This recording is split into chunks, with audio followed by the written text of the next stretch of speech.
Seja muito bem-vindo. E comenta aí de qual cidade você está vendo essa história, porque hoje eu vou te contar um relato que vai mexer com o seu coração. Meu nome é Maria, mas faz tempo que ninguém me chama assim com carinho. Aprendi que o nome da gente pode ser dito de muitos jeitos. Com amor vira afago, com raiva vira facada, com indiferença, e essa é a que dói mais fundo, mais silenciosamente, vira apenas burocracia. Maria, assina aqui. Maria, pode ir agora. Maria, você ficou com o quê mesmo? Ficou com nada. Mas deixa eu te contar direito, deixa eu voltar ao começo, porque essa história não começa na casa abandonada, começa no cartório. Era uma tarde de abril, quando sentei naquela cadeira dura, com o vestido preto que já tinha usado em 2 velórios antes desse. O tecido já estava desbotado nas mangas. Já tinha lavado tantas vezes que a cor virou uma espécie de cinza escuro, como se o próprio luto fosse se cansando de ser luto. Mas era o único vestido escuro que eu tinha, então era o que eu usava. Argemiro tinha morrido há 11 dias. 11 dias. Não é nada, é uma eternidade. Ainda sentia o cheiro do hospital quando fechava os olhos, aquele cheiro de desinfetante misturado com alguma coisa que não consigo nomear até hoje. Talvez seja o cheiro do fim, essa coisa que a gente não aprende a reconhecer até que já é tarde demais. Ainda ouvia a voz dele pedindo água às 3 da manhã. Ainda sentia o peso da mão dele na minha, quando ficou leve demais, quando a pele foi ficando fina como papel. Sentei no cartório com meus 2 filhos de cada lado. Rodrigo tinha 17 anos e tentava parecer homem, com o queixo erguido e os ombros tensos. Mirela tinha 14 e ficava olhando para o chão, como se pudesse afundar nele. Eu pus a mão no joelho dela e ela não reagiu. Estava congelada por dentro, do mesmo jeito que eu. A sala cheirava a papel velho e a café ruim. Tinha umas 12 pessoas ali. A família do Argemiro quase toda. O Osmar, cunhado dele, que nunca gostou de mim desde o primeiro dia, sentado com as pernas abertas e os braços cruzados, como quem já sabe o resultado de uma briga. A Deolinda, cunhada, que usava um colar de ouro grosso no pescoço e ficou me olhando de esguelha desde que eu entrei. O velho Benedito, sogro, que tinha 82 anos e ainda era capaz de olhar para mim, como se eu fosse um erro que o filho dele tinha cometido há 23 anos. 23 anos de casamento. 2 filhos criados. Terra plantada com minhas próprias mãos. Doença enfrentada do lado dele, sem falhar uma noite sequer, e eu ali, no vestido desbotado, esperando ouvir o que me cabia. O advogado se chamava Doutor Henrique. Era um homem de uns 50 anos, magro, com óculos de armação metálica que escorregavam no nariz a cada vez que olhava para o papel. Ele leu o testamento com aquela voz de cartório, aquela voz que foi feita para não revelar emoção nenhuma, como se estivesse lendo uma lista de compras. A fazenda principal para Osmar, o gado para Osmar, os tratores e maquinários para Osmar e para o primo Dário, a casa grande para Benedito enquanto vivesse, depois revertia para os filhos, o caminhão e os implementos, divididos entre os sobrinhos. As 3 casas na cidade, uma para cada filho do Argemiro do primeiro casamento que eu mal conhecia. O dinheiro em conta, dividido igualmente entre os herdeiros de sangue. Eu fui ouvindo tudo aquilo com uma calma que nem era calma. Era aquele estado que o corpo entra quando recebe choque demais para processar de uma vez. A mente para. O coração continua batendo por hábito. Os olhos ficam abertos, mas não enxergam mais direito. Rodrigo apertou minha mão. Eu apertei de volta. E então o Dr. Henrique limpou a garganta, aquele gesto pequeno, aquele prelúdio de constrangimento, e disse com a voz ainda plana: a viúva, Maria Aparecida de Souza, fica destinada à residência localizada no fundo da propriedade antiga, conhecida localmente como a Casa do Fundo. A Casa do Fundo. Eu sabia qual era. Todo mundo ali sabia qual era. Não precisei perguntar, não precisei confirmar, não precisei fingir que havia alguma dúvida. Era a única casa da propriedade que ninguém queria, que ninguém nunca quis, que ficava esquecida no fundo de um terreno que já tinha sido maior, encostada no barranco, metade coberta pelo mato, com o telhado cedendo de um lado e a porta que não fechava mais direito desde que eu me lembrava. A casa abandonada. Foi então que ouvi. Não foi gargalhada. Gargalhada eu teria conseguido ignorar com mais facilidade. Gargalhada é explícita, é atacável, é algo que a dignidade da gente consegue repelir de frente. Foram risos contidos, baixos, satisfeitos, o tipo de riso que nasce no canto da boca de quem estava esperando por aquilo, o riso de quem ganhou sem precisar brigar, o riso de quem acredita que você não vai reagir, que vai engolir, que vai agradecer até, porque o que sobra para quem não tem nada é sempre melhor do que nada. Olhei para o Osmar. Ele estava olhando para as próprias mãos, mas a comissura dos lábios tinha levantado. A Deolinda cobriu a boca com 2 dedos. O velho Benedito não fez nada. Só ficou olhando para mim com aqueles olhos de quem julgou a sentença há muito tempo. Me levantei. Peguei minha bolsa, coloquei a mão no ombro do Rodrigo e o outro no ombro da Mirella, e saí daquele cartório com a cabeça erguida. Sei lá de onde veio aquela força. Não era orgulho, não era raiva ainda. Era alguma coisa mais antiga, mais funda, que aprendi com minha mãe quando ela dizia: o choro você deixa para depois, enquanto tiver gente olhando você caminha. Minha mãe morreu pobre e de pé. Eu ia fazer o mesmo se fosse o caso. Mas por dentro eu estava despedaçada. Fora do cartório, a tarde tinha aquela luz de fim de dia que parece bonita demais para um momento feio. O sol baixo e alaranjado batendo nas fachadas brancas da cidade pequena, pombos no coreto da praça. Uma criança correndo atrás de uma bola de plástico. O mundo continuando, alheio, como sempre faz. Rodrigo ficou quieto por um tempo. Depois falou, com aquela voz de quem tentou controlar e não conseguiu de todo. Mãe, isso não é certo. Não, eu concordei. A gente vai fazer alguma coisa? Eu não respondi na hora. Fiquei olhando para a praça, para a criança com a bola, para as pombas que voaram de repente todas juntas, como se tivessem combinado. Vamos primeiro ver o que a gente tem, disse eu. Depois a gente pensa no resto. Mirella não disse nada. Ela pegou minha mão e andou do meu lado até o ônibus. Isso já era muito. Às vezes, quando faltam palavras, o que existe é o peso da mão de alguém.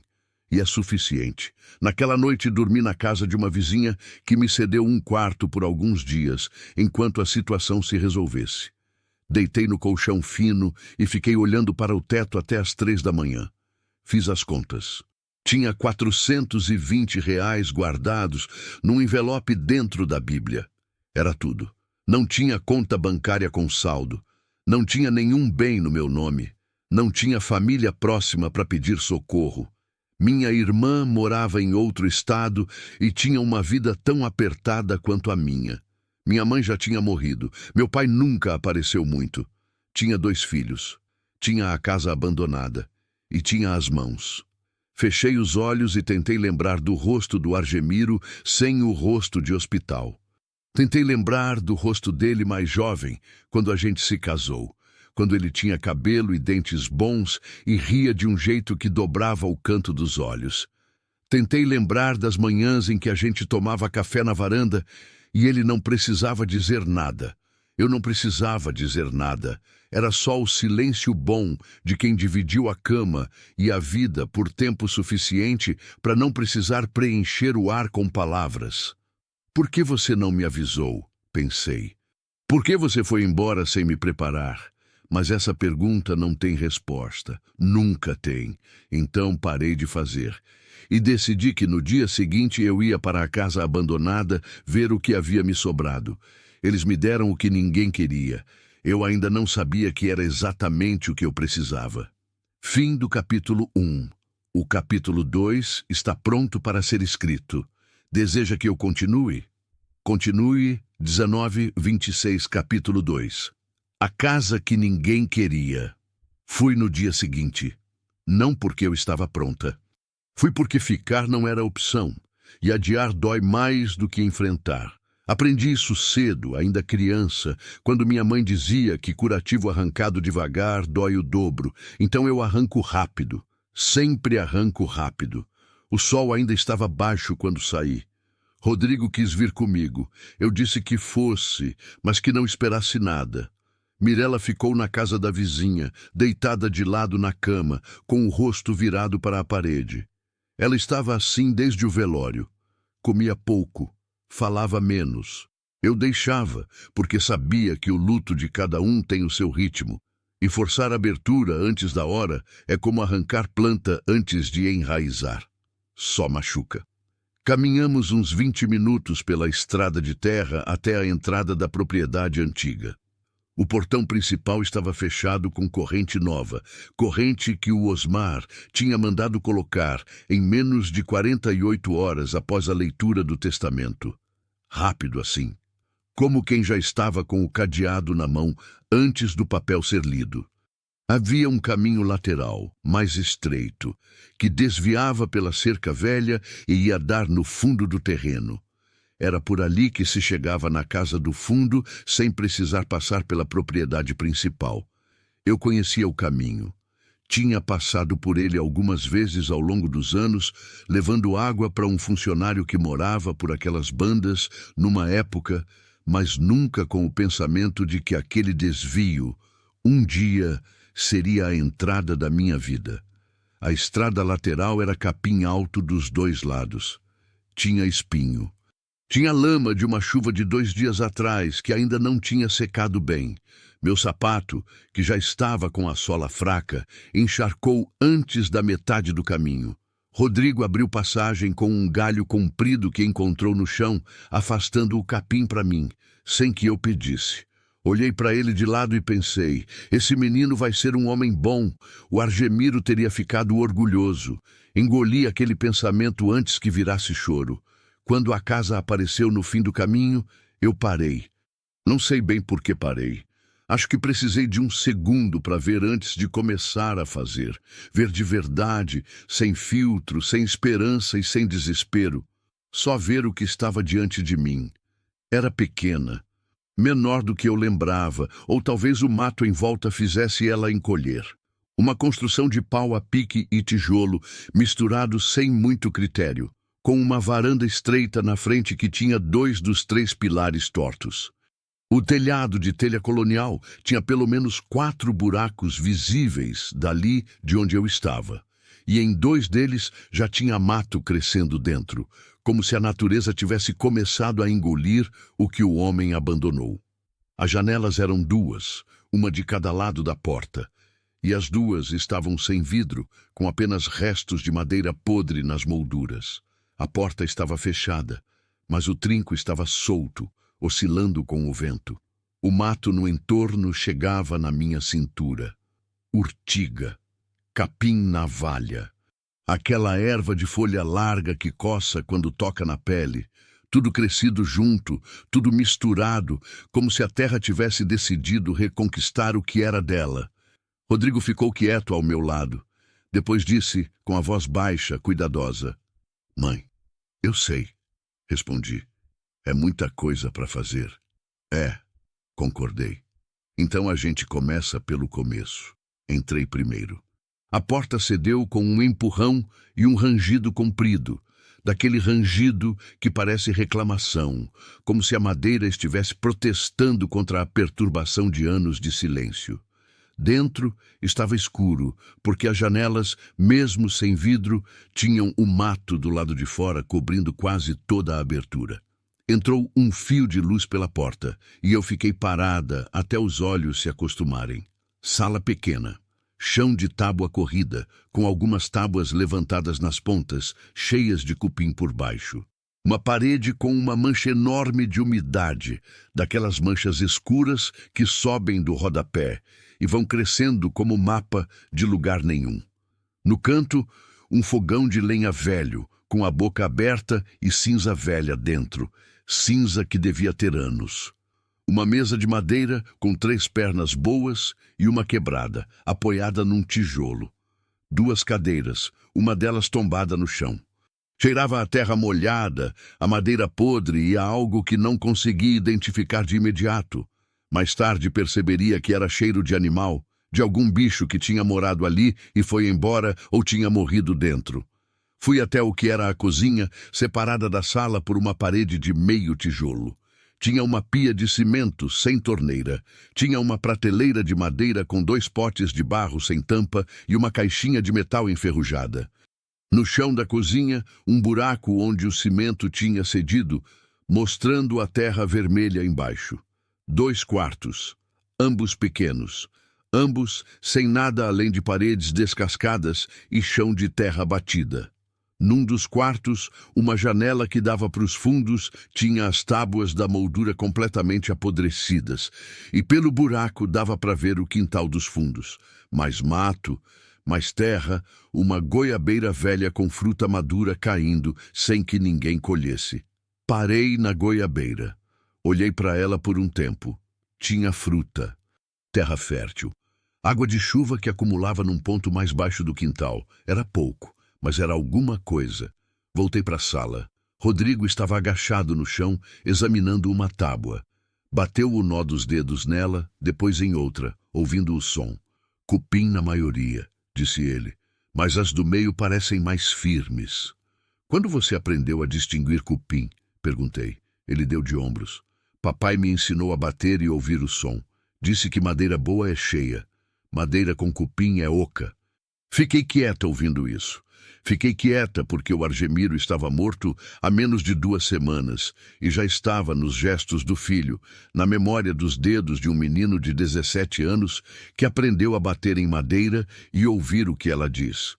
Os mortos ficam assim, em pedaços espalhados nos que amaram. Bom, disse eu depois de um momento. Então você sabe o que presta e o que não presta. Ficamos o dia todo ali. Não tínhamos ferramenta boa. Tínhamos uma enxada velha que eu tinha trazido pendurada no ombro, um facão emprestado da vizinha e as mãos. Foi com isso que começamos. Eu fui pelo mato do entorno. Comecei pela frente, onde era pior, onde o capim encostava na varanda e as raízes estavam começando a entrar por baixo do piso da varanda. Cortei, arranquei, joguei para o lado, cortei mais, arranquei mais. A enxada ficou pesada depois de um tempo, mas eu não parei. Quando as mãos doíam, eu trocava de posição. Quando o sol batia de frente, eu virava de costas e trabalhava assim até a sombra mudar. Rodrigo foi pelo telhado. Ele subiu com cuidado, testando cada telha antes de pôr o peso, e foi descendo as que estavam quebradas e empilhando as que ainda prestavam. Ficou lá em cima por horas, com o sol batendo nas costas, a pele escurecendo. Não reclamou uma vez. Ao meio-dia paramos para comer o que a vizinha tinha me mandado numa vasilha com pano amarrado. Arroz, feijão e pedaço de carne seca. Comemos sentados no chão da varanda, com os pés para fora, olhando para o caminho de onde tínhamos vindo. Não falamos muito. Às vezes o silêncio entre mãe e filho é o tipo mais honesto de conversa. Depois voltamos ao trabalho. No fim da tarde, com o sol já caindo e a luz ficando daquele dourado cansado de final de dia, parei na frente da casa e olhei. Ainda era uma ruína. Ainda tinha telhado com buraco, parede manchada, chão com cupim, janela sem vidro. Ainda cheirava a abandono e a tempo longo demais sem gente, mas o mato da frente estava baixo. A varanda estava visível, a porta estava aberta de par em par, deixando entrar o ar da tarde. Pareceu naquele momento que a casa estava respirando. Rodrigo ficou ao meu lado. Ele estava com as mãos raladas e a camisa encharcada de suor e terra. Olhou para mim, olhou para a casa, depois olhou para mim de novo. Dá para fazer. Ele disse, não como pergunta, como afirmação. Dá, eu concordei. E era verdade. Não toda hora eu acreditava, mas naquela hora, naquela luz, com meu filho ao lado e a goiabeira carregada lá nos fundos e o cheiro de terra boa vindo do quintal, Naquela hora, eu acreditei. Voltamos a pé pela estrada de terra com a última luz do dia. Eu ia pensando no que precisava. Não adianta pensar no que não tem, aprendi isso cedo. Pensa no que tem e no que precisa, e traça o caminho entre os dois. É mais simples assim. Não mais fácil. Mais simples. Tinha as mãos. Tinha o Rodrigo. Tinha a Mirella, que ainda estava fechada, mas que ia se abrir quando fosse a hora dela. Tinha 400 e poucos reais. Tinha terra fértil num quintal abandonado. Tinha uma goiabeira produzindo sozinha, sem que ninguém tivesse feito nada por ela. Planta que sobrevive sem cuidado, pensei. Imagina o que faz com cuidado. Pensei também no Argemiro. Pensei em quanto ele conhecia aquela terra. Em quantas vezes ele tinha passado por aquela casa ao longo dos anos e não tinha dito nada, não tinha me levado lá, não tinha falado sobre ela de um jeito especial. Nenhuma vez. Mas também nunca disse para eu não ir. Ele era assim, silencioso. Plantava e deixava crescer, sem ficar apontando para o que havia plantado. Você só descobria depois. Sempre depois. Nos dias seguintes, a rotina se instalou antes mesmo de eu perceber que era rotina. Acordava às 5, ia para casa. Trabalhava até o sol forte. Voltava, comia o que havia, descansava 1 hora. Voltava de novo. Trabalhava até escurecer. Fui ganhando o ritmo da casa como se aprende a andar, caindo, levantando, ajustando o passo. Na segunda semana, consegui consertar a porta. Usamos pedaços de madeira que Rodrigo tirou de um paiol caído perto da cerca e remendamos as tábuas podres do batente. A porta passou a fechar. Parece coisa pequena. Não é. Porta que fecha é limite. É começo de lar. Na terceira semana, limpei o quintal dos fundos e comecei a preparar a terra. Ela era boa, escura, úmida, cheia de minhoca, sinal de terra viva. Plantei o que tinha. Mudas de mandioca que a vizinha me deu, sementes de feijão que comprei com parte do dinheiro do envelope, uma muda de abóbora que nasceu sozinha do composto que eu fiz com o resto de comida. Plantei com as próprias mãos como minha avó me ensinou. Joelho no chão, dedo na terra, semente funda o suficiente para se sentir protegida, mas não tão funda que sufoque. Falei com as plantas enquanto plantava. Não me envergonho disso. No fim do primeiro mês, nos mudamos. A casa ainda tinha problemas. Tinha telha com buraco que a gente tapou com lata dobrada e pedaço de câmara de pneu que um vizinho da estrada nos deu. Tinha parede com umidade que cobri com cal misturado com barro, feito do jeito que minha mãe fazia. Tinha chão irregular que nivelei com terra nova e pisoteei com os pés descalços até ficar firme. Não era bonita, mas era nossa. Arrastamos os poucos pertences que eu havia guardado da vida anterior. A Bíblia com o envelope, 2 mudas de roupa de cada um, os cobertores, a panela grande, as fotografias, e instalamos naquelas paredes. A primeira noite dormindo ali, ouvi cada barulho da casa. O rangido do teto quando o vento batia. O sapo coachando lá nos fundos, perto da umidade do quintal. A chuva fina que começou de madrugada e tamboreou nas telhas com um som que era quase música. Rodrigo estava no quarto ao lado. Mirella estava na cama comigo, virada de lado, respirando no ritmo de quem finalmente estava dormindo de verdade depois de dias sem dormir direito. Fiquei olhando para o teto por um tempo, e foi então que percebi. Naquela casa que ninguém queria, pela primeira vez em muitas semanas, eu não estava com medo. Estava com trabalho pela frente. Estava com cansaço no corpo. Estava com dor nas costas e nas mãos, e com uma lista enorme de coisas que precisavam ser feitas, e com menos dinheiro do que eu precisava para fazê-las. Mas medo não estava. E isso, naquela noite, foi o suficiente. Ainda não sabia o que estava escondido sob meus pés. Dormia sobre o segredo sem saber, mas a casa sabia e ia esperar. Fim do capítulo 2. Deseja que eu continue com o capítulo 3, A Manhã Silenciosa? Continue 19:33, capítulo 3. O som debaixo do chão. Faz uma coisa estranha com a gente. Morar num lugar que o mundo esqueceu. No começo, a solidão pesa. Você acorda de manhã e o silêncio é grande demais, largo demais, como um cômodo sem móveis, onde o eco da própria respiração assusta. Você está acostumada com barulho de vida ao redor. Vizinho passando, gado mugindo, rádio ligado na cozinha de alguém, o mundo se movendo em volta mesmo quando você está parada. Quando esse barulho some, o silêncio que fica não é paz, é ausência. E ausência dói diferente de dor. Mas depois de um tempo, e não sei dizer exatamente quando, porque essas mudanças não chegam com data marcada, chegam devagar como claridade de amanhecer, você começa a ouvir outras coisas dentro do silêncio. O vento que passa diferente dependendo da direção. O pássaro que canta sempre no mesmo galho da goiabeira às 6 da manhã, sem falhar um dia. O barulho da terra quando chove, aquele som de absorção, de sede sendo saciada, que é quase um suspiro. A casa falando. Casas velhas falam, não do jeito que falam nas histórias de assombração. Falam do jeito que falam as coisas que existiram por muito tempo, com rangidos, com cheiros, com aquela linguagem surda de madeira e pedra e cal, que foi testemunha de gente que passou, de tempo que correu, de coisas que aconteceram entre aquelas paredes e ficaram impressas de algum modo invisível no material. Eu aprendi a ouvir essa casa, e foi assim que ela me contou o segredo. Era uma manhã de terça-feira. Sei que era terça porque eu tinha voltado da cidade na segunda, com as moedas contadas no bolso, depois de vender abóbora e mandioca na feira. E fiz as contas antes de dormir.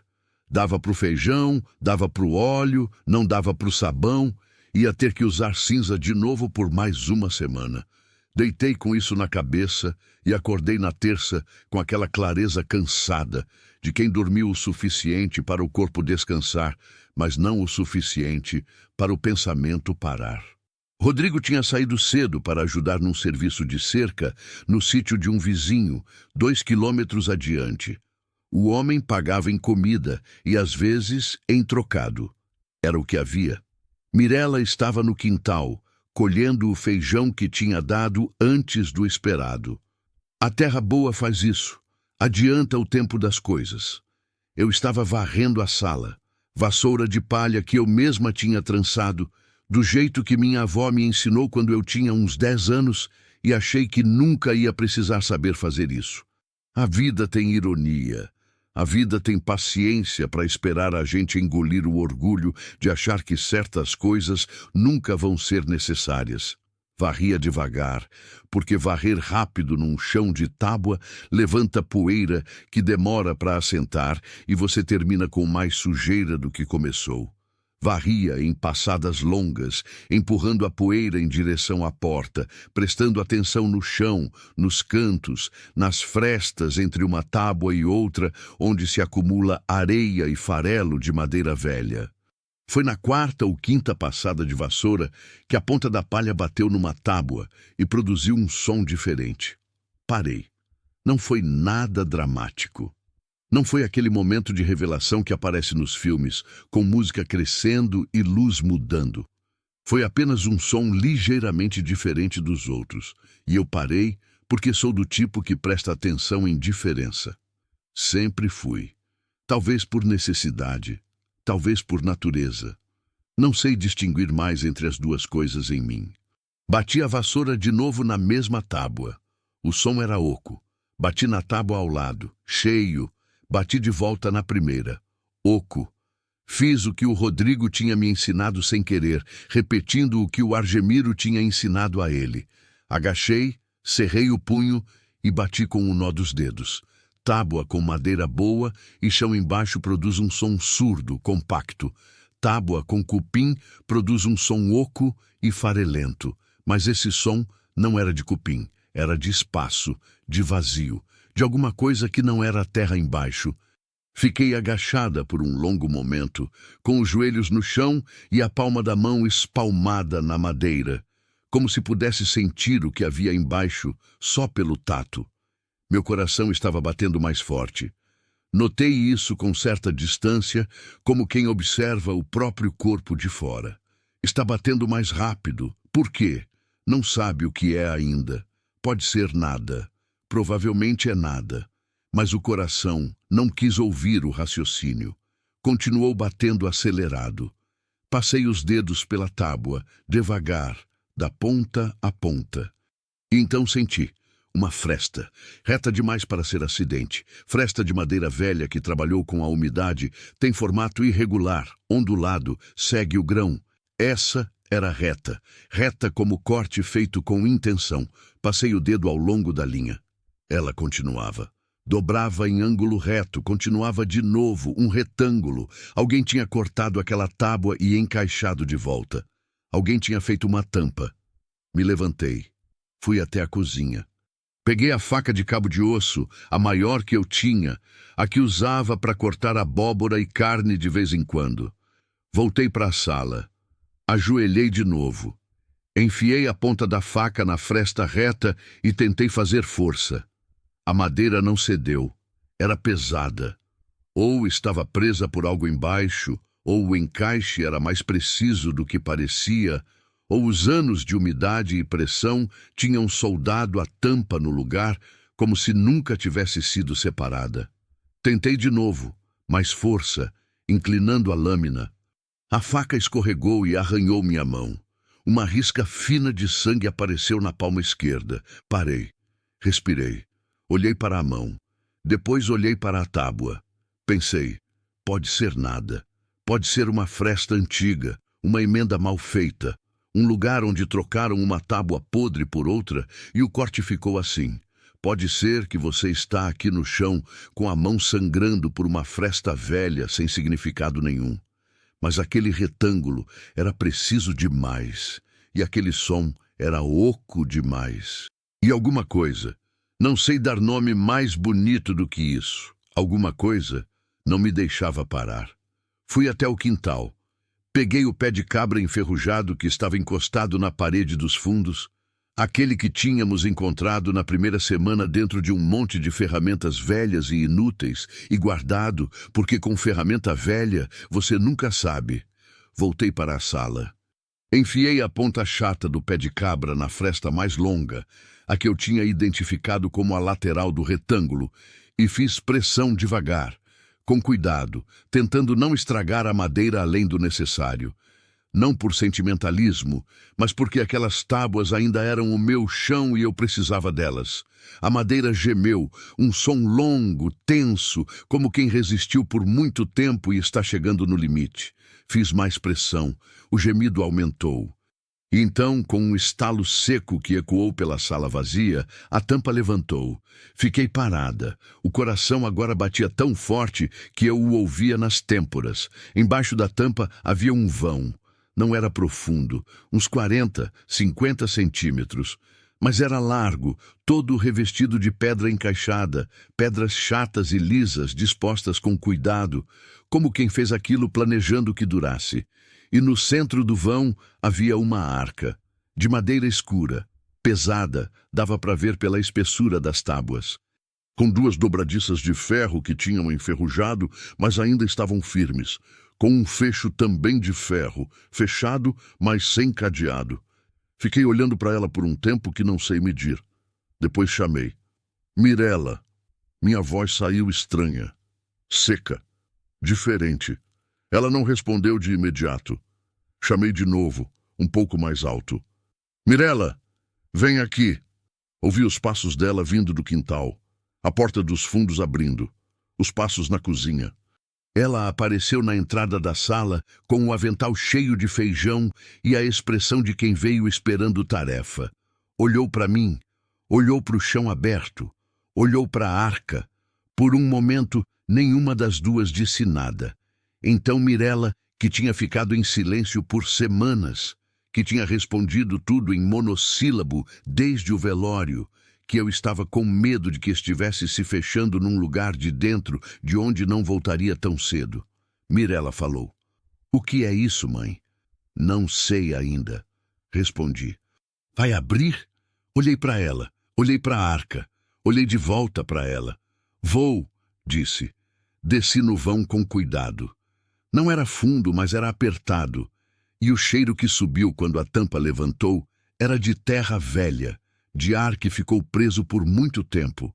Aquele cheiro particular de coisa fechada, que guarda dentro de si o tempo em que existiu escondida. A arca era pesada.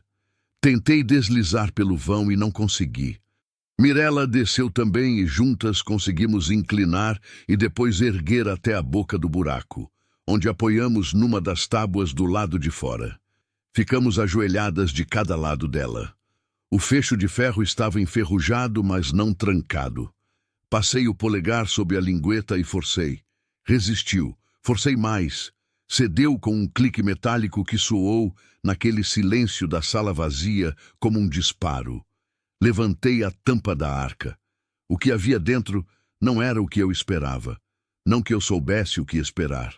Não tinha expectativa formada, não tinha teoria. Tinha apenas aquela abertura no peito de quem está prestes a descobrir algo que vai mudar o chão sob os próprios pés. Havia tecido de saco de estopa envolvendo objetos diferentes. Havia um saco de couro velho amarrado com barbante. Havia papéis dobrados e guardados dentro de um envelope de pano encerado, aquele tipo de envelope que a gente usava antigamente para proteger documento de umidade. Havia uma caixinha de lata com tampa rosqueável.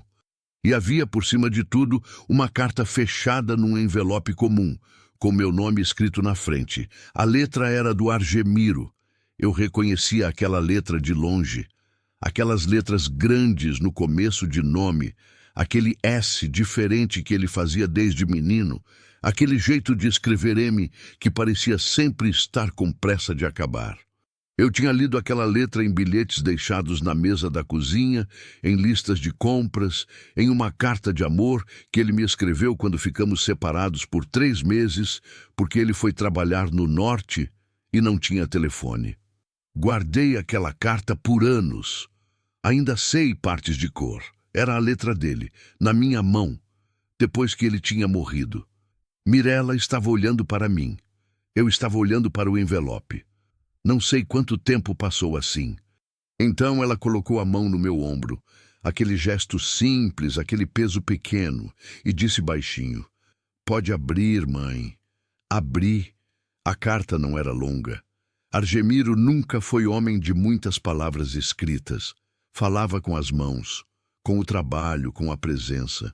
Quando escrevia, era porque tinha algo que precisava durar, algo que não podia depender da memória de ninguém. Então, escrevia pouco, mas escrevia certo. Estava assim: "Maria, se você está lendo isso é porque fizeram o que eu sabia que iam fazer. Te deixaram com o que ninguém queria. Mas eu deixei para você o que ninguém sabia que existia. Não tive coragem de te contar em vida porque você teria brigado comigo por guardar segredo. Você sabe que é verdade, mas precisava ser assim. Se soubesse, você não teria conseguido fingir que não sabia.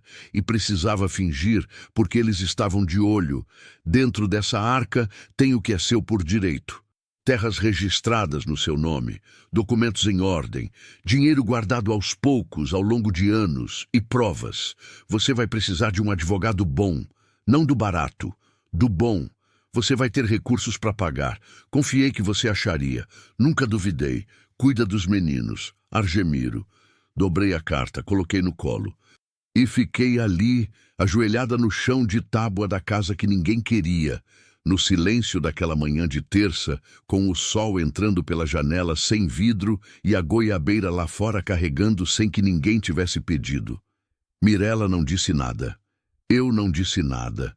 Mas ela se aproximou e encostou a cabeça no meu ombro, e eu passei o braço em volta dela.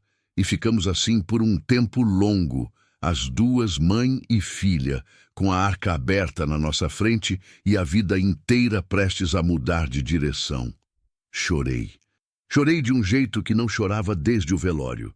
Não o choro contido de quem aguenta para não desabar na frente dos outros. O choro fundo, de dentro, o que dói enquanto sai, mas limpa enquanto passa. Chorei de gratidão. Chorei de amor por um homem que planejou o meu futuro em silêncio, enquanto eu cuidava do presente. Chorei porque ele tinha confiado em mim e eu tinha encontrado. Quando o Rodrigo chegou no fim da tarde, ainda com a camisa suja do serviço de cerca, nós duas estávamos sentadas na mesa com os papéis espalhados entre nós. Mirela tinha passado a tarde ajudando a organizar, separar, catalogar. A filha, que tinha ficado em silêncio por semanas, de repente estava falando, perguntando, lendo em voz alta trechos dos documentos com aquela seriedade de quem está tentando entender algo grande. Rodrigo parou na porta, olhou para a mesa, olhou para nós. "O que aconteceu?" perguntou. Eu levantei, fui até ele, pus a mão no rosto dele como fazia quando ele era pequeno e precisava de atenção de verdade. "Seu pai", disse eu, "não foi embora de mãos vazias. Debaixo do chão da casa que ninguém queria, dormia uma vida inteira, e ela tinha esperado por mim." Fim do capítulo 3. Deseja que eu continue com o capítulo 4, O que havia dentro. Continue 19:41. Capítulo 4. O que havia dentro. Naquela noite, não dormimos cedo. Ficamos os três em volta da mesa até a lamparina começar a piscar. O querosene estava no fim e eu não tinha mais. E mesmo depois, quando a luz foi embora e o cômodo ficou iluminado só pela lua que entrava pela janela sem vidro, ficamos ali. Rodrigo tinha trazido uma vela de sebo que guardava no quarto para a emergência. E foi com essa luz amarela e vacilante que continuamos abrindo, lendo, entendendo. Levou tempo, porque o Argemiro não tinha deixado bagunça. Tinha deixado ordem. E ordem, quando você não está esperando, quando você está com as mãos tremendo e os olhos marejando e a mente tentando processar que o homem que você enterrou há menos de 2 meses estava pensando em você enquanto adoecia. Ordem demora mais para ser compreendida do que bagunça. Bagunça você vê e já sabe que é caos. Ordem você precisa ler devagar, respeitar a sequência, seguir o fio. Ele tinha deixado um fio. Eu fui seguindo. O primeiro pacote de estopa, quando aberto, revelou os pacotes de cédulas. Não era uma fortuna de novela. Não era aquele dinheiro de mala, de cena de filme, que enche a mesa e transborda. Era dinheiro de homem do campo que economizou ao longo de anos, escondendo um pouco de cada vez, tirando da produção, guardando do que vendia por fora, separando do que recebia antes que chegasse à conta conjunta que a família monitorava. Contei 3 vezes. Rodrigo conferiu depois de mim. Mirela conferiu depois do Rodrigo.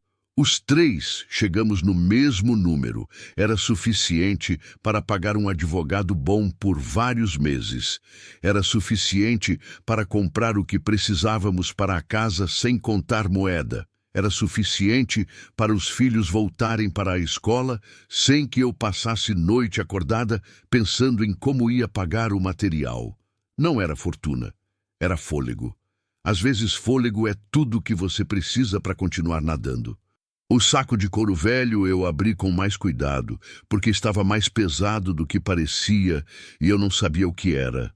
Eram moedas. Antigas.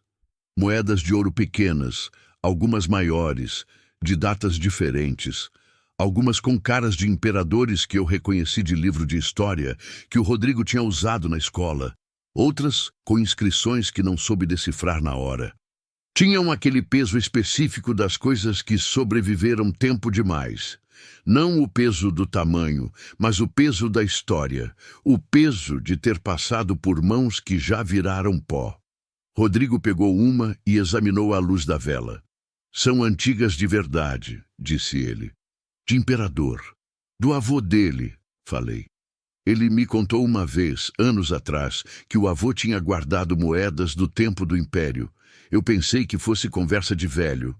Nunca vi, nunca soube onde estavam. "Valiam quanto?" perguntou Mirela. "Não sei", respondi, "mas não é o que está escrito nelas que importa. É o que são. Precisa de alguém que entenda." Guardei as moedas de volta no saco.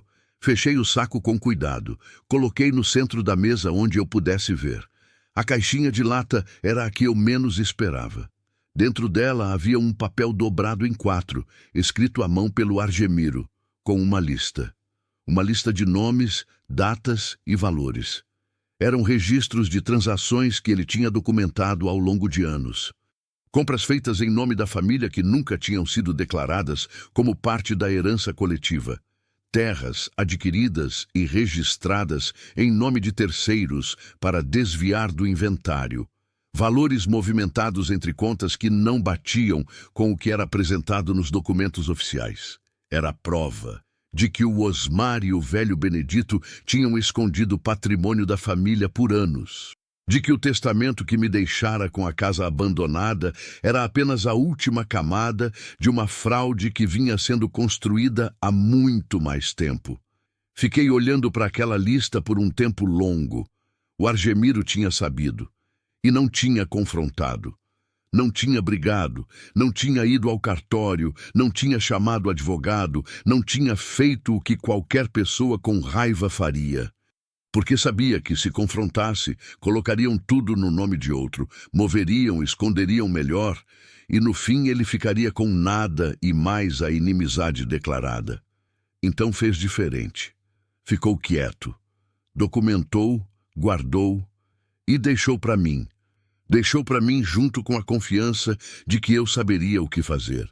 Aquele pensamento, aquela confiança dele em mim, aquela certeza silenciosa que ele nunca expressou em palavras, mas deixou registrada em ação, foi o que me destruiu e me reconstruiu ao mesmo tempo, ali, à luz daquela vela de sebo, com meus 2 filhos de cada lado. Mas foi o envelope de pano encerado que mudou a escala de tudo. Dentro havia documentos. Documentos registrados em cartório. Com carimbo, com assinatura de tabelião, com número de registro, com tudo que a lei exige, para que um papel seja mais do que papel e se torne realidade oficial. Realidade que pode ser defendida. Realidade que tem peso legal e pode ser apresentada a um juiz. Escrituras, 3 escrituras de terras. Li o primeiro documento 2 vezes antes de entender o que estava lendo. Não porque era difícil, era claro, direto, linguagem de cartório que eu tinha aprendido a decifrar ao longo dos anos de casada com um homem que lidava com terra. Era claro, mas claro demais, grande demais. Eu precisei ler 2 vezes porque a primeira vez minha mente não aceitou a escala. A primeira escritura era de uma área de terra localizada a 12 quilômetros dali, numa região que eu conhecia de nome, mas nunca havia visitado. A área tinha nascente própria, estava registrada como terra fértil e produtiva, e media 142 hectares. 142 hectares. Eu tinha vivido a vida inteira na pobreza. Nunca tive terra no meu nome. Nunca tive mais do que o que cabia no espaço que o outro permitia. 142 hectares era um número que eu precisei repetir em voz alta para entender que era real. 142, disse em voz alta. Rodrigo olhou para mim. O quê?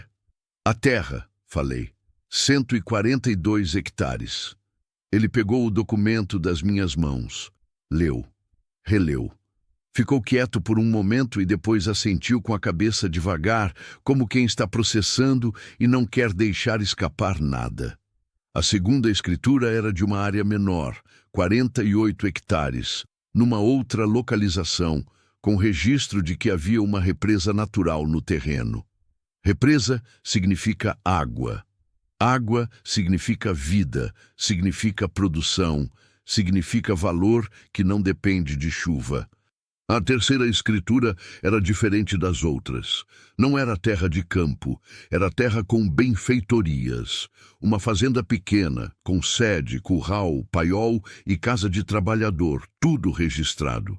A fazenda tinha nome, Fazenda São Benedito, não o Benedito do meu sogro, que o nome era coincidência ou ironia do destino, não sei.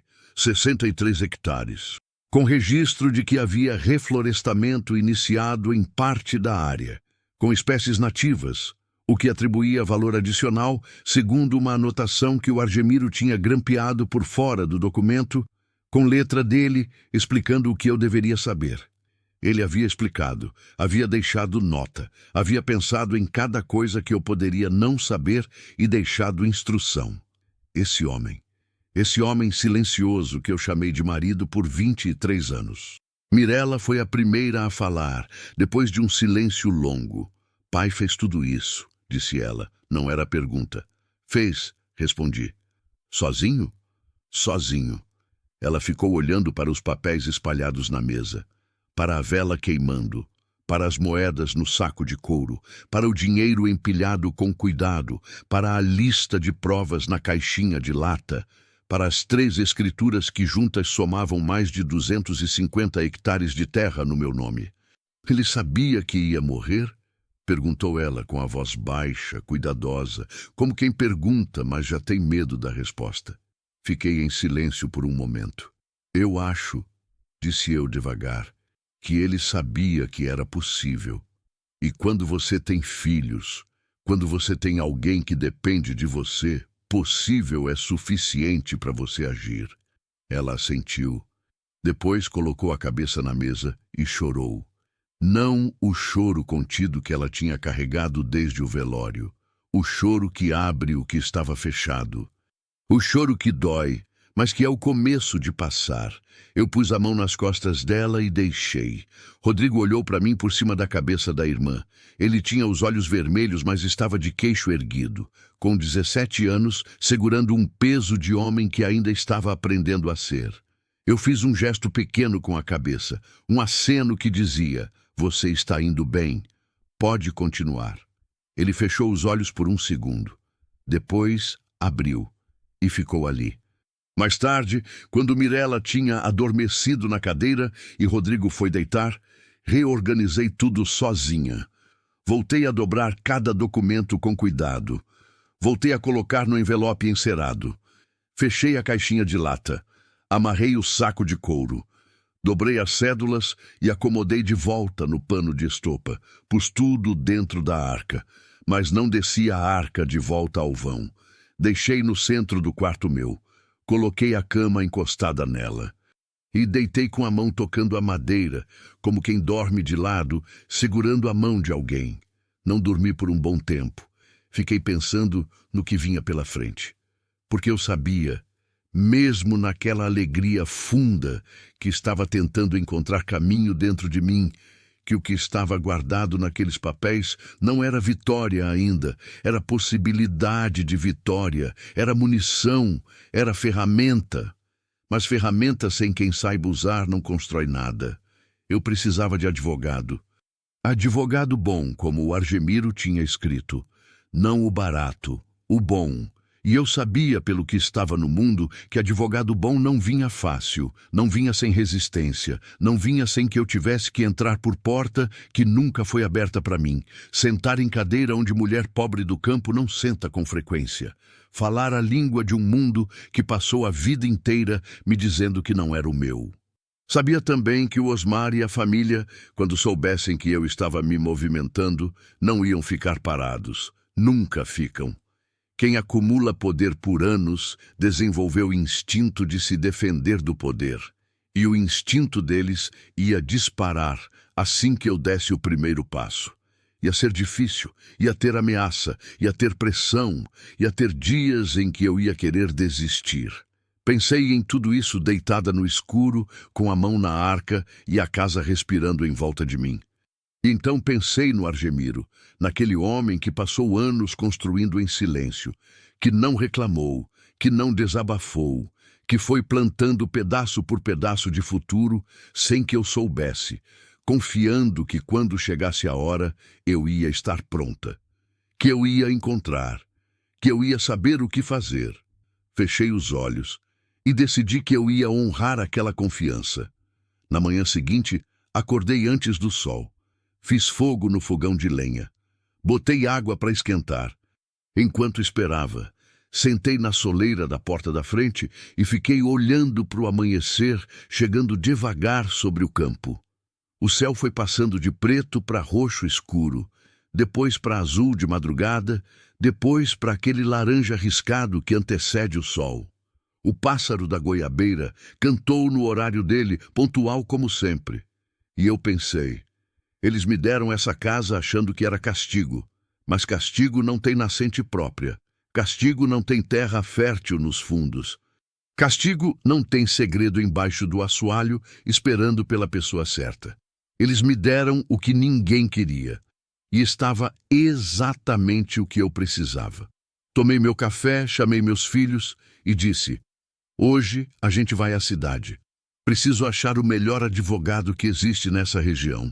E vou encontrar. Rodrigo olhou para mim e assentiu. Mirela, que na noite anterior tinha chorado o choro que precisava chorar, olhou para mim com os olhos ainda um pouco inchados e disse: eu vou com você. E fomos. A casa tinha me dado o passado do Argemiro. Agora era hora de construir o futuro dos meus filhos.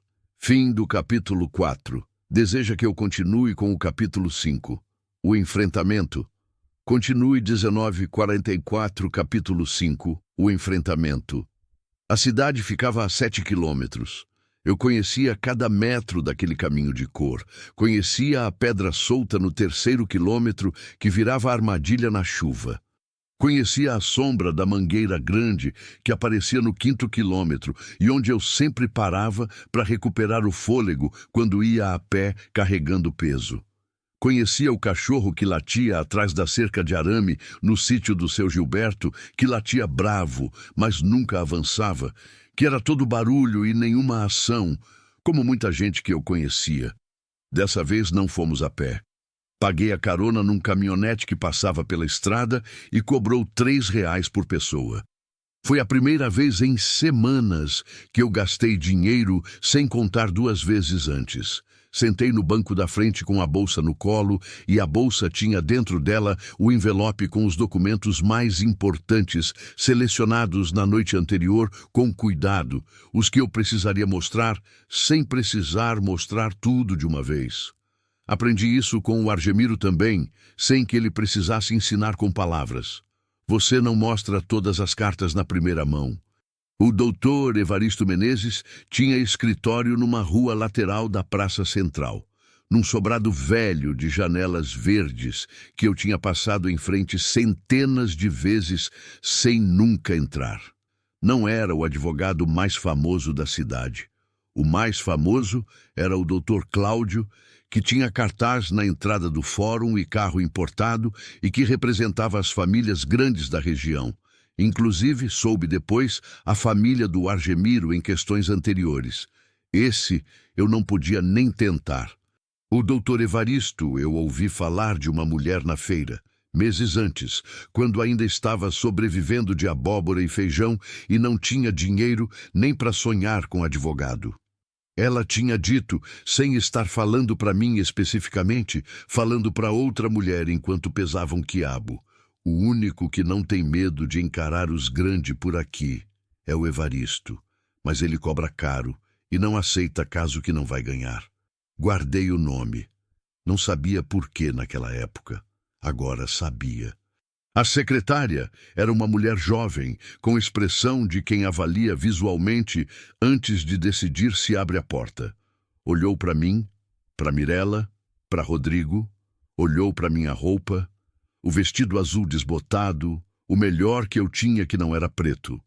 Olhou para minha bolsa de plástico. Com quem é a consulta? Perguntou. Não tenho consulta marcada, disse eu. Então vai precisar agendar. A semana do doutor está... Eu preciso falar com ele hoje, falei. Tenho documentos que precisam de avaliação urgente, documentos de terra, registro em cartório, provas de irregularidade em inventário. Ela me olhou por um segundo mais longo. O nome? Maria Aparecida de Souza, viúva do Argemiro Custódio de Melo. Alguma coisa mudou no rosto dela, sutil. Ela conhecia o nome. Todo mundo na cidade conhecia a família Melo. E provavelmente tinha ouvido sobre o testamento, sobre a humilhação no cartório, sobre a viúva que ficou com a casa abandonada. As histórias correm rápido em cidade pequena. Ela se levantou sem dizer mais nada e foi ao corredor. Ficou lá uns 2 minutos. Voltou. O doutor pode receber a senhora em 15 minutos. O doutor Evaristo Menezes tinha uns 60 anos, cabelo branco cortado curto, óculos de grau grosso que faziam os olhos parecerem maiores do que eram. Era um homem miúdo, de gestos econômicos, que falava devagar e ouvia mais do que falava. O tipo de pessoa que parece estar sempre pesando cada palavra antes de deixar sair, como quem sabe que palavra tem peso e não desperdiça. Sentei na cadeira de frente à mesa dele. Os filhos ficaram do lado de fora, na sala de espera, porque eu precisava que essa conversa fosse só minha. Precisava que ele me visse a mim, não como mãe, não como mulher acompanhada, mas como a pessoa que tinha chegado até ali com documentos e com uma causa. Ele olhou para mim por um momento antes de falar. A senhora é a viúva do Argemiro Melo. Sou, disse eu. Ouvi sobre o testamento. Toda a cidade ouviu. Ele não desviou o olhar. O que a senhora tem para me mostrar? Abri a bolsa, tirei o envelope, coloquei na mesa dele. Escrituras de terra registradas em cartório no meu nome. Documentação de compra e venda feita meses antes da morte do meu marido. Registros de movimentações financeiras da família que não constam no inventário apresentado. E provas de que o patrimônio declarado no testamento representa menos da metade do patrimônio real da família. Ele ficou olhando para o envelope sem tocá-lo por um segundo. Depois pegou, abriu, começou a ler.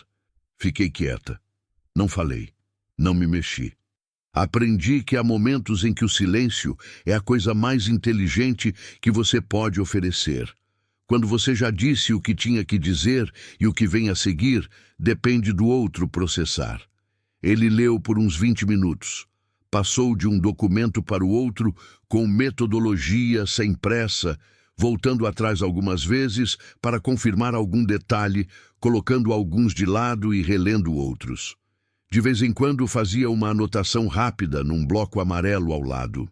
Quando terminou, tirou os óculos, limpou na camisa, colocou de volta. Me olhou. A senhora sabe o que tem aqui? Tenho uma ideia, disse eu. Por isso vim. Tem mais do que uma ideia, disse ele. Isso aqui é um processo robusto. Documentação em ordem, registro limpo, provas circunstanciais que sustentam um pedido de nulidade parcial do inventário e, dependendo de como o juiz interpretar, podem embasar uma ação de sonegação de herança contra os herdeiros. Eles vão lutar. Vão, ele concordou sem hesitar, sem tentar me proteger da verdade. A família Melo tem recursos e tem relacionamentos nessa comarca. Vão contratar o melhor que puderem. Vão tentar desacreditar os documentos. Vão levantar questionamentos sobre a sanidade do seu marido na época das compras. Vão sugerir que a assinatura foi forçada ou que os documentos foram adulterados. Os documentos são legítimos. Eu sei que são. O tabelião que registrou ainda está em atividade. Podemos confirmar. Mas isso não impede que tentem sujar. Ele fez uma pausa. A senhora está preparada para o que vem pela frente? Processo assim pode durar meses, pode durar mais. Vai ter pressão, provavelmente ameaça. Olhei para ele. Doutor, disse eu sobrevivi à morte do meu marido. Criei 2 filhos sozinha na pobreza. Consertei um telhado com um pedaço de lata e passei noite com fome para que meus filhos comessem. Se tiver mais alguma coisa depois disso que me derrube, ainda não sei o que é. Ele ficou me olhando por um momento. Depois, pela primeira vez desde que eu tinha entrado, deu um sorriso pequeno. Não de deboche, de reconhecimento. Vamos conversar sobre honorários, disse ele. Saí da reunião 2 horas depois com um contrato na mão e o processo iniciado. Rodrigo e Mirella se levantaram quando me viram aparecer. Leram meu rosto antes que eu falasse. É o que filhos fazem quando cresceram prestando atenção à mãe, porque a mãe era o termômetro do mundo deles. Foi bem? Perguntou Rodrigo. Foi, disse eu. A gente vai entrar na justiça.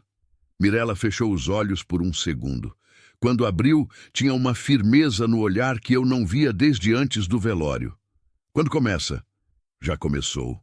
O Osmar apareceu na porta da casa abandonada numa tarde de quinta-feira, 3 semanas depois.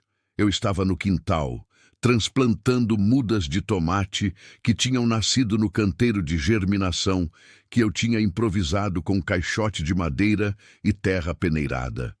Ouvi o carro na estrada, ouvi os passos, ouvi a porta da frente sendo batida com mais força do que precisa quem vem em paz. Lavei as mãos na água do balde, sequei no avental e fui.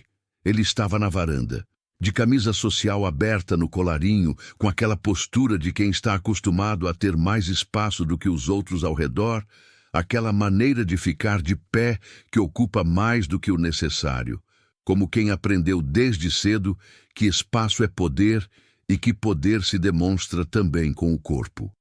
Me olhou quando apareci. Maria, Osmar, posso entrar? Pode falar daqui. Ele não gostou disso. Vi na contração leve do maxilar, naquele músculo que trai a gente quando morde o que quer dizer antes de dizer outra coisa. Fui informado que você contratou o advogado. Fui, disse eu sem inflexão. Você sabe que isso é um erro. Não sei. Maria. Ele mudou o tom. Foi para aquele tom de quem quer parecer razoável, de quem quer parecer que está fazendo um favor. A gente pode resolver isso em família. Sem processo, sem juiz, sem coisa pública. Você tem documentos, eu entendo. Mas documentos podem ser contestados. Vão demorar anos. Você vai gastar dinheiro que não tem. Tenho dinheiro suficiente, disse eu. Ele parou. Aquilo não era o que esperava ouvir. Fez um recalibramento rápido, daquele tipo que a gente percebe em pessoa acostumada a negociar. Uma pausa mínima, uma mudança de abordagem. Quanto você quer para encerrar isso? Perguntou ele. A voz tinha ido para o tom direto agora, o de quem cansou de rodeio. Olhei para ele por um momento, olhei de verdade. Vi o homem que tinha rido no cartório. Vi o homem que tinha posto corrente nova no portão 2 dias depois da morte do irmão. Vi o homem que tinha passado anos ajudando a esconder o que era da família, o que era do Argemiro, o que era meu por direito. Eu não quero dinheiro, disse eu. Eu quero o que é meu. Você está cometendo um erro muito grande. Pode ser. Fiz uma pausa. Mas é o meu erro para cometer. Boa tarde, Osmar. Virei e entrei na casa. Fechei a porta. A porta que o Rodrigo tinha consertado, que fechava de verdade agora, que tinha trinco e batia no batente sem folga. Fiquei parada do lado de dentro, ouvindo. Por um momento não houve nada. Depois ouvi os passos dele descendo a varanda, ouvi o carro ligar, ouvi a estrada de terra engolindo o barulho do motor. E quando o silêncio voltou completo, aquele silêncio largo da casa no campo, percebi que minhas mãos estavam completamente firmes. Vieram as ameaças depois disso, não do Osmar diretamente. Ele era esperto demais para isso. Vieram de outros jeitos. Do jeito covarde que coisa ruim sempre vem quando não quer deixar prova. O vizinho que comprava minha produção na feira me disse, constrangido, olhando para o lado enquanto falava, que não podia mais comprar, que havia recebido uma visita. Que lamentava, mas que tinha família também. Eu disse que entendia e fui embora sem guardar raiva dele. Raiva de quem foi ameaçado é raiva do lugar errado. A professora da escola onde Mirela tinha acabado de se matricular me chamou para conversa e disse, com rodeio e cuidado excessivos, que havia recebido orientação de que a vaga da Mirela poderia ser questionada por questão de documentação. Eu fui no dia seguinte com o advogado e os documentos e a vaga não foi questionada mais.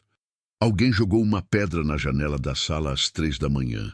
Acordei com o barulho do vidro, que eu tinha colocado semanas antes, vidro simples comprado na cidade com dinheiro da arca, quebrando. Fui até a janela.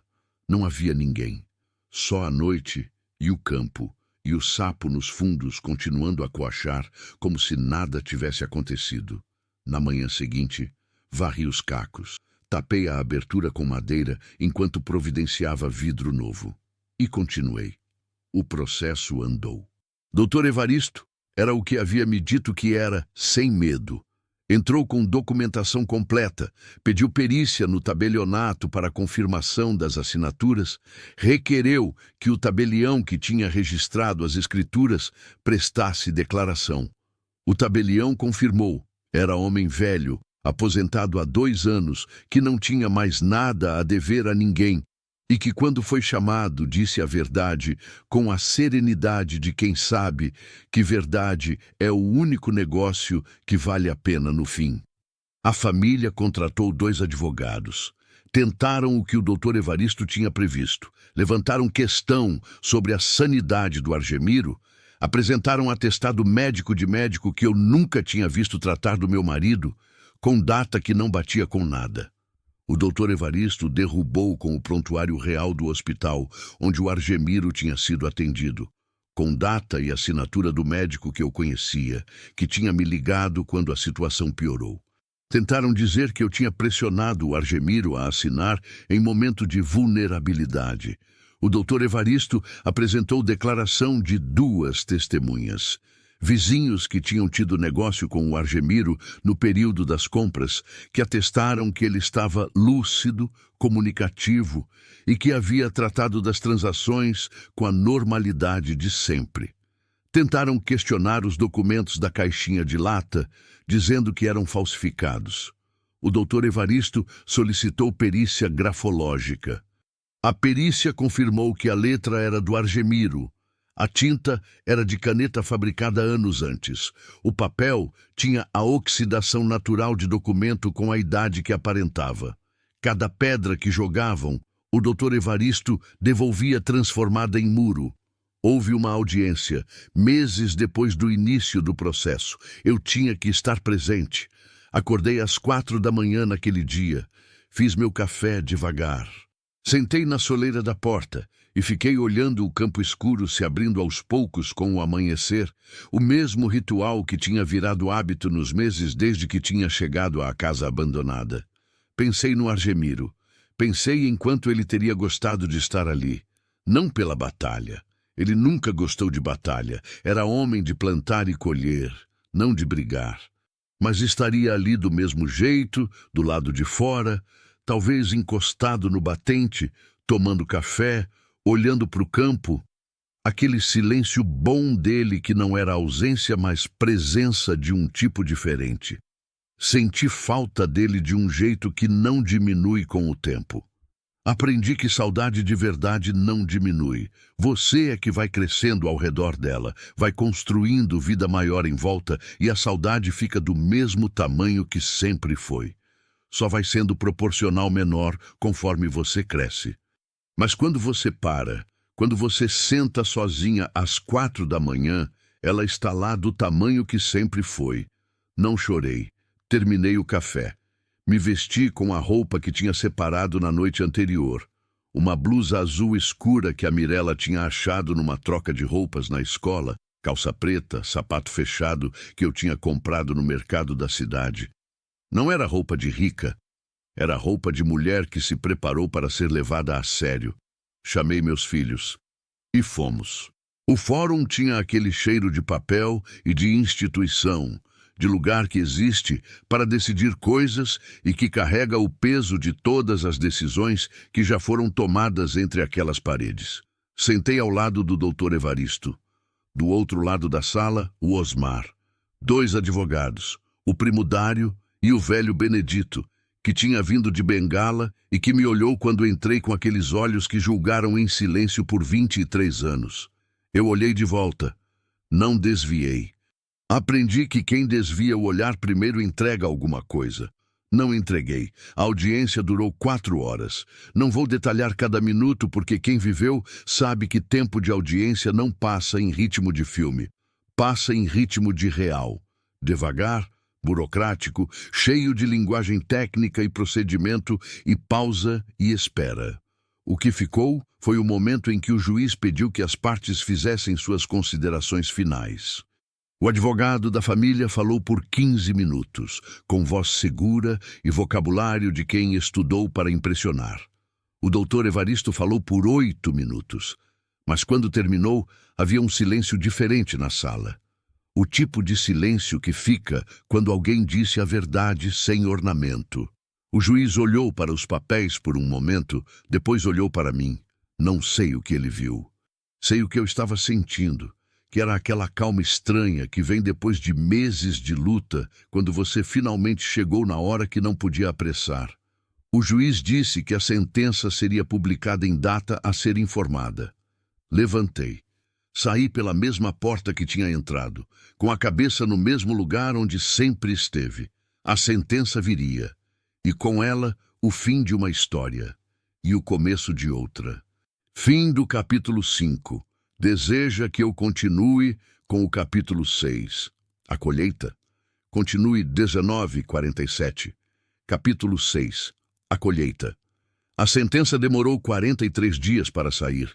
Eu sei o número exato porque contei. Não no papel, não riscando parede como prisioneiro de filme.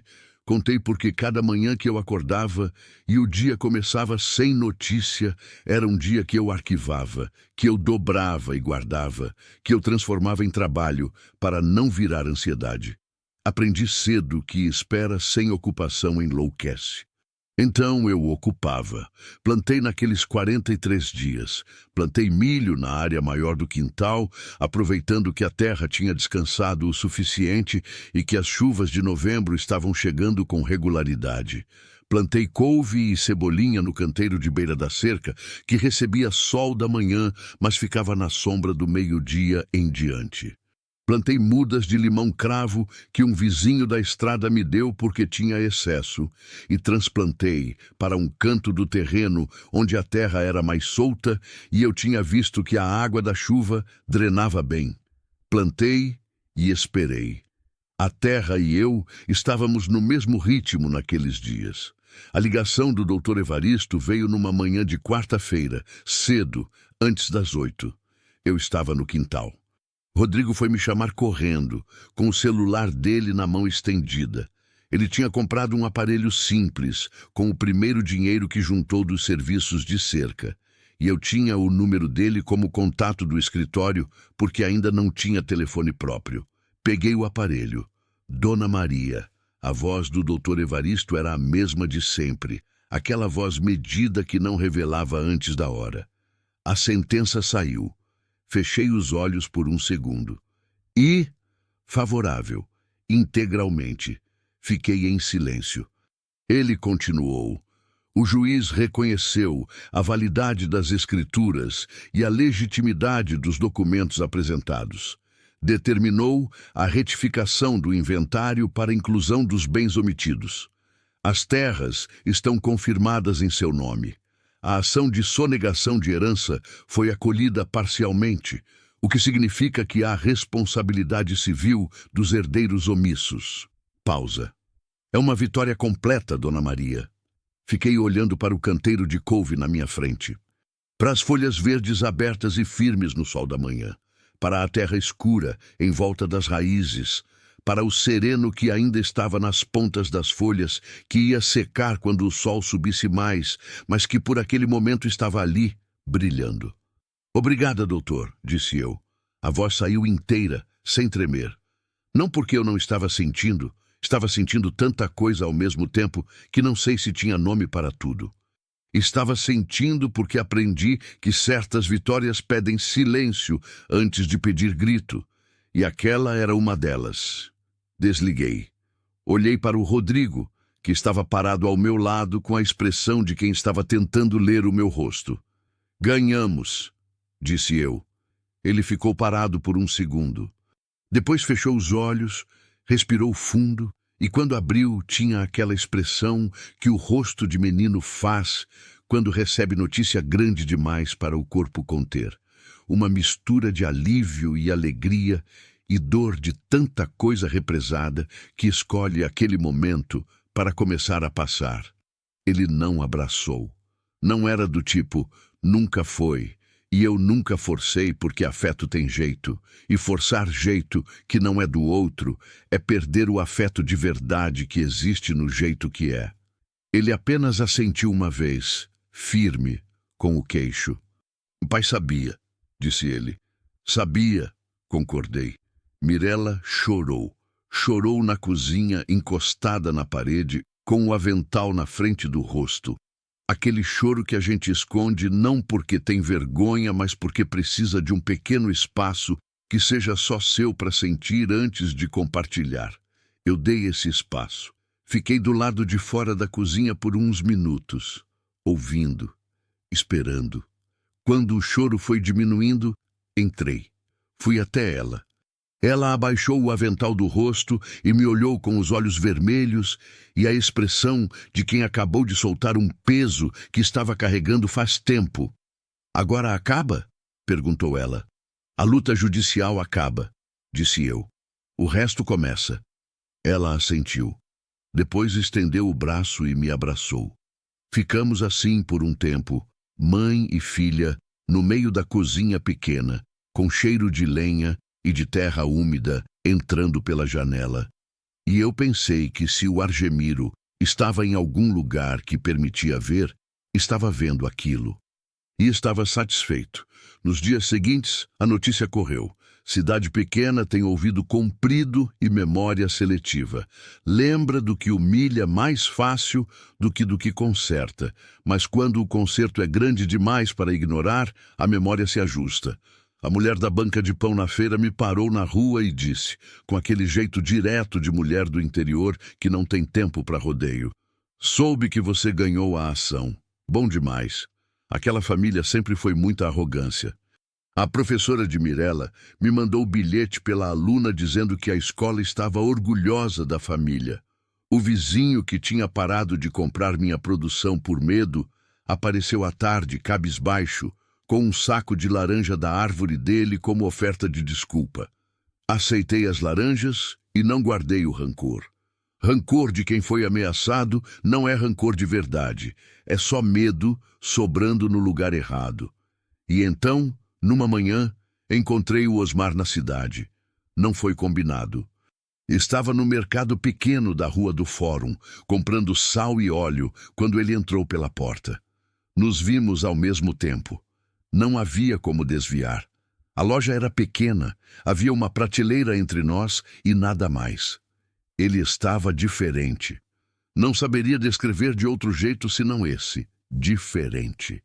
Não o homem de camisa social aberta no colarinho que tinha vindo à minha varanda com postura de quem tem mais espaço do que os outros. Era o mesmo homem físico, mesma altura, mesma cara, mas havia algo que tinha saído de dentro dele. Alguma coisa que a derrota remove de certos tipos de pessoa. Aquela coisa que se chama de certeza de que o mundo vai continuar funcionando do jeito que sempre funcionou para eles. Me olhou. Não desviou imediatamente. Ficou me olhando por um segundo. 2. Não havia mais risos contidos no canto da boca. Não havia o maxilar contraído da arrogância. Havia apenas um homem que havia perdido, olhando para a mulher que havia ganhado, no corredor de mercado de cidade pequena, com prateleira de sal e óleo entre os dois. Eu não disse nada. Ele não disse nada. Peguei o meu sal. Peguei o meu óleo. Fui para o caixa. Paguei. Saí.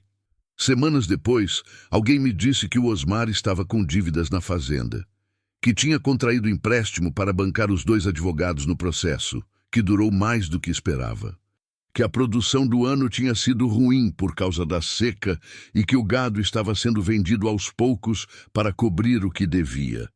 Não senti alegria. Não senti pena também. Senti aquela coisa estranha que vem quando a justiça se faz sem que você precise fazer nada além de segurar sua parte. Uma espécie de equilíbrio, de conta que fecha, que não é doce nem amargo, mas simplesmente real. A vida cobra. Não sempre na hora que a gente quer. Não sempre do jeito que a gente imagina. Mas cobra. Meses depois que a sentença saiu, fui conhecer as terras. Fui com o Rodrigo e com o doutor Evaristo e com o engenheiro que ele indicou para fazer o levantamento formal. Saímos cedo, com o sol ainda baixo, e pegamos a estrada que levava aos 142 hectares da primeira escritura. Quando chegamos, o engenheiro foi abrindo o mapa e indicando os limites. Eu fui andando. A terra era vermelha como eu gostava. Fértil, dava para sentir no jeito que cedia sob o passo, naquele chão úmido de baixo com a camada seca em cima, como toda terra boa tem. Havia uma área de mata nativa na parte de trás que o engenheiro disse que era preservação permanente e que eu não poderia tocar. Disse com cuidado, como quem antecipa resistência.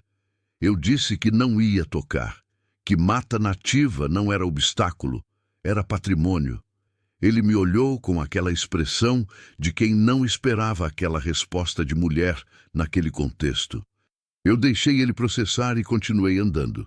A nascente ficava numa depressão natural do terreno, cercada de vegetação mais densa. A água saía limpa, fria, correndo sobre pedras cobertas de musgo verde. Agachei na beira. Passei a mão na água. Estava gelada como água de nascente sempre está, como se viesse de um lugar onde o tempo é diferente, mais fundo e mais frio do que a superfície. Fiquei ali agachada por um tempo, pensando no Argemiro. Ele tinha visto essa água, tinha pisado nessa terra. Tinha tomado a decisão de comprar, de registrar, de guardar em segredo e deixar como herança para mim, sem que eu soubesse, sem que eu pudesse agradecer em vida, sem que eu pudesse dizer que eu via o que ele estava fazendo e que era suficiente, que ele já era suficiente, que não precisava de terra e de escritura para eu saber que ele tinha me amado. Mas ele fez assim porque era assim que ele amava.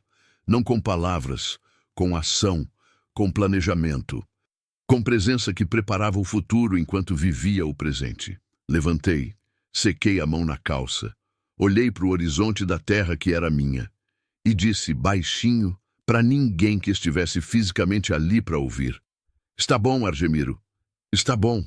A fazenda São Benedito eu visitei no mês seguinte. Era menor que a primeira terra, mas tinha estrutura.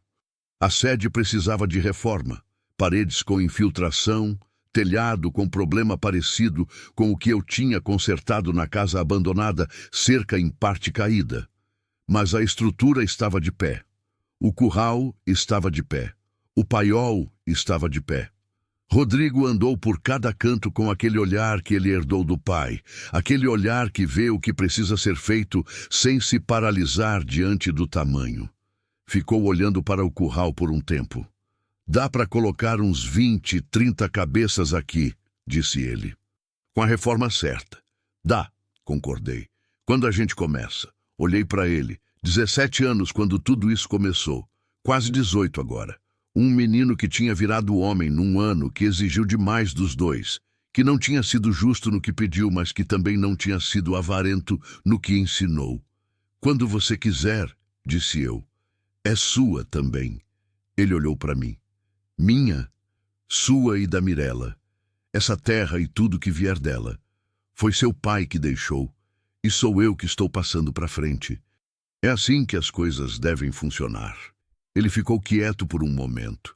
Depois olhou para o curral de novo, com aquele olhar diferente de quem passou a ver uma coisa como própria, de quem sente a responsabilidade da posse misturada com o orgulho de pertencer.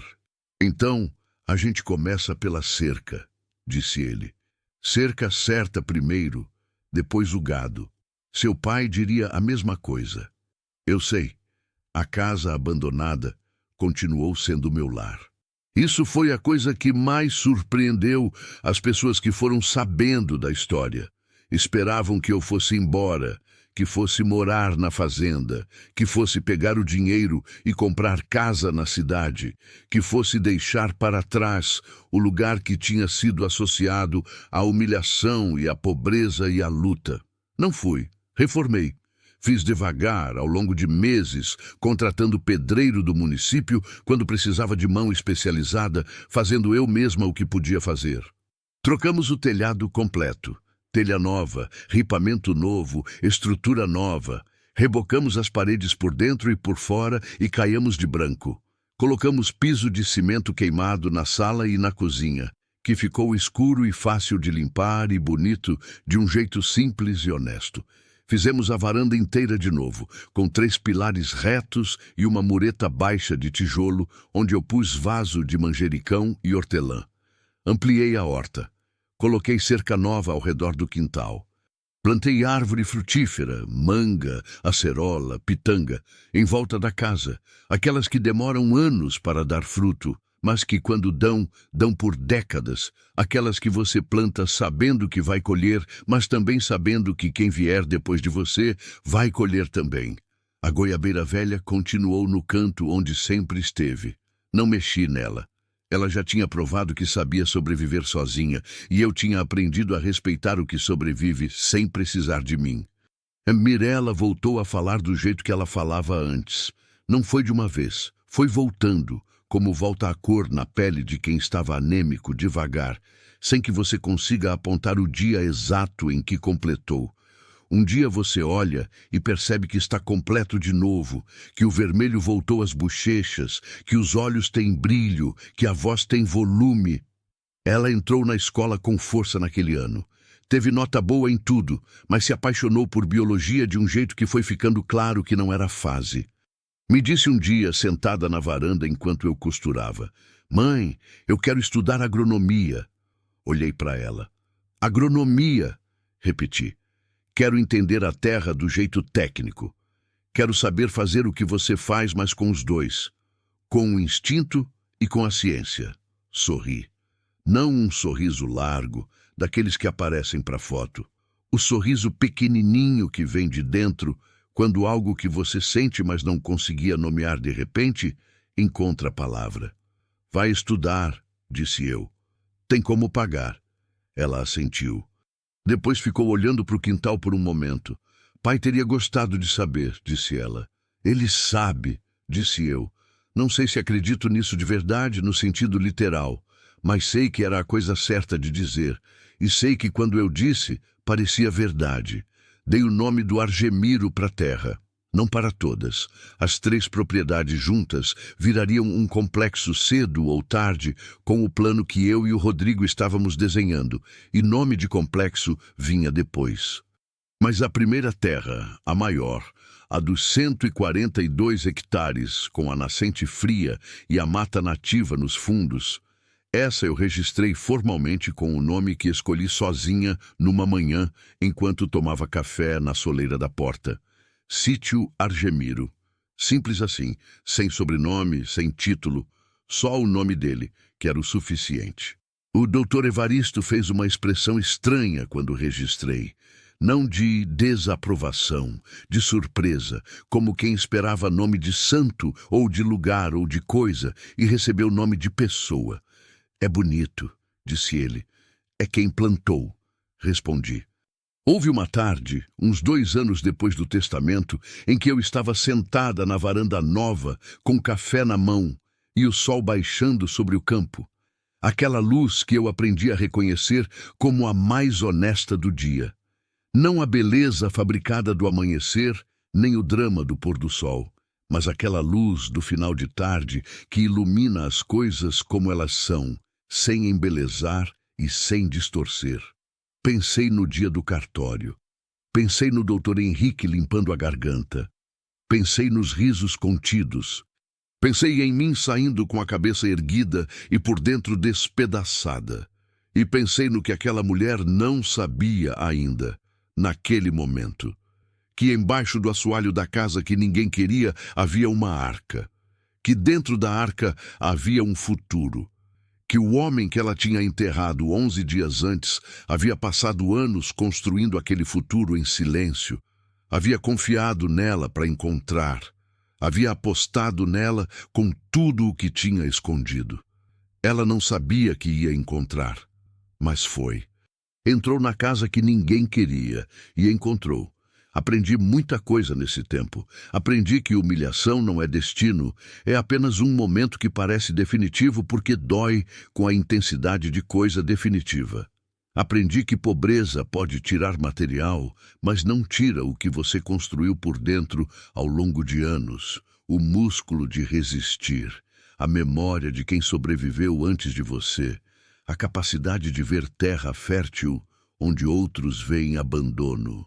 Aprendi que amor de verdade às vezes não cabe em palavras, e por isso se esconde em escritura, em carta dobrada, em envelope encerado, em arca de madeira debaixo do assoalho de casa que ninguém disputou.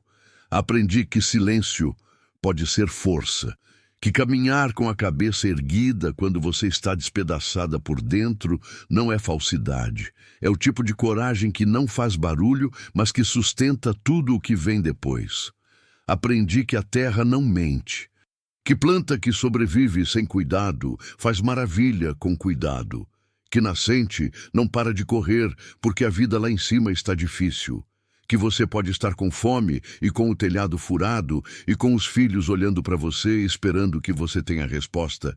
E mesmo assim, se você plantar, a terra vai receber. A terra sempre recebe. Hoje, a varanda tem vaso de manjericão e hortelã. A goiabeira carrega no canto do quintal. O milho está alto no campo dos fundos. Mirella estuda agronomia na cidade e vem nos fins de semana com um livro grosso debaixo do braço e pergunta que eu não sei responder, mas que a terra às vezes responde por mim. Rodrigo está na fazenda, reformando o curral, planejando o primeiro lote de gado com aquele olhar do pai que vê o que precisa ser feito sem se paralisar. E eu estou aqui, na casa que ninguém queria, que tem horta, tem cerca nova, tem varanda, tem risada de criança quando os filhos chegam, tem silêncio bom nos dias de semana, tem cheiro de lenha e de terra molhada e de hortelã quando o vento passa. Ainda planto, ainda mexo na terra com as próprias mãos, de joelho no chão, dedo na terra, semente no lugar certo. Não por necessidade, por escolha. Porque aprendi que tem diferença entre fazer porque não tem outro jeito e fazer porque é o que você é. E eu sou isso. Sou mulher de terra, de plantio, de coisa que cresce devagar e dura muito. Sempre fui, antes de ter terra no nome, antes da arca, antes de qualquer coisa. A terra e eu sempre nos entendemos. Às vezes, no silêncio do fim do dia, quando o sol baixa naquela luz honesta e o pássaro da goiabeira já foi embora e o campo fica quieto, do jeito que o campo fica quieto quando a noite vem chegando devagar. Às vezes eu sinto que ele está aqui, não de um jeito que eu possa explicar. Só uma presença, um peso de silêncio que é diferente do silêncio vazio. O silêncio de quem está junto, sem precisar falar, aquele silêncio que a gente constrói em décadas de dividir cama e vida e café na varanda, e anos difíceis e anos bons, e tudo que há entre os dois extremos. Nesses momentos eu não digo nada, só fico, tomo o meu café, olho para o campo e sei que a conta está certa. Eles acharam que me deixaram sem nada, me deixaram com o começo de tudo. Na casa abandonada que escondia o amor de um homem e a coragem de uma mulher. E eu plantei, como sempre plantei, e colhi.